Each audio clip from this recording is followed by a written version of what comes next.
এওঁলোকৰ কাৰণে 2026 ৰাজনীতিৰ হাথিয়াৰ হৈ পৰিল জুবিন গাৰ্গ। এওঁলোকৰ কাৰণে জুবিন গাৰ্গৰ ন্যায়, জুবিন গাৰ্গৰ মৃত্যুৰ ৰহস্য উদ্ধাৰটো গুৰুত্বপূৰ্ণ নহয়। এওঁলোকৰ কাৰণে মুখ্যমন্ত্ৰী হিমন্ত বিশ্ব শৰ্মাক উদ্ধাৰ কৰা আৰু 26ৰ নিৰ্বাচনত কেনেকৈ জুবিন গাৰ্গৰ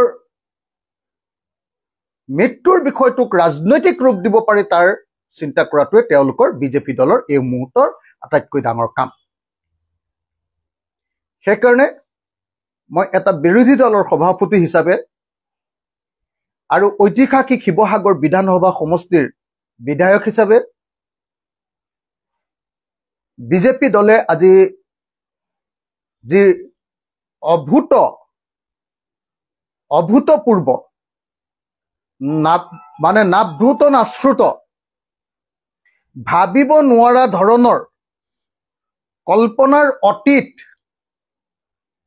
যি ভয়ংকৰ কলংকিত লেতেৰা ৰাজনীতি কৰিলে তাৰ কাৰণে মই বিৰোধী দলৰ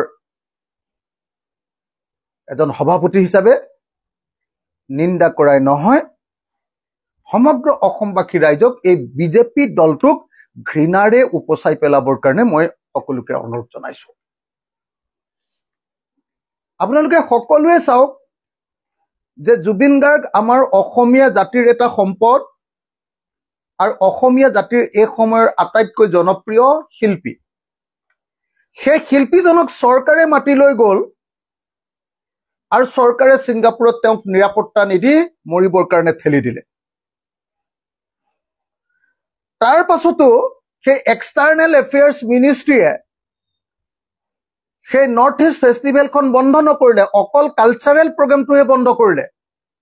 জুবিন গাৰ্গৰ কালচাৰেল প্ৰগ্ৰেমটোহে বন্ধ কৰিলে, অকল ফেষ্টিভেলটো চলাই থাকিলে আৰু চলাই থাকি জুবিন গাৰ্গৰ মৃতদেহটো সোনকালে আনিবৰ কাৰণে কোনো ব্যৱস্থা গ্ৰহণ নকৰিলে।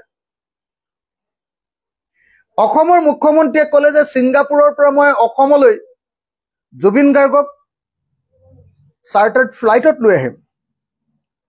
তাৰ পাছত লাগেজৰ লগত জুবিন গাৰ্গৰ মৃতদেহ আনিলে। আনকি দিল্লীৰ পৰা গুৱাহাটীলৈও তেওঁলোকে ছিংগাপুৰৰ পৰা দিল্লীলৈতো লাগেজৰ লগত আনিলে, বস্তুৰ লগতো আনিলে। তাৰপিছত দিল্লীৰ পৰা গুৱাহাটী আহোঁতেও তেওঁলোকে লাগেজৰ লগত জুবিন গাৰ্গক আনিলে।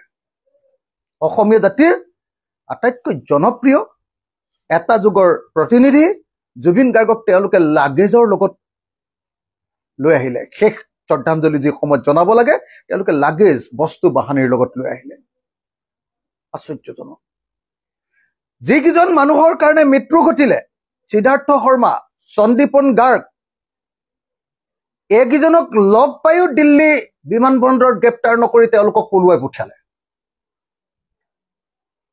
যাৰ কাৰণে প্ৰত্যক্ষভাৱে এজন জগৰীয়া মানুহ আপোনাৰ শ্যাম কানু মহন্তক তাৰ পাছতো 19 ছেপ্টেম্বৰত মৃত্যু হোৱাৰ পাছত 6 অক্টোবৰত তেওঁ পূজা চূজা খাই পুলিচৰ ওচৰত এবাৰ দেখা দিবা বুলি এই চৰকাৰে নিমন্ত্ৰণ জনালে।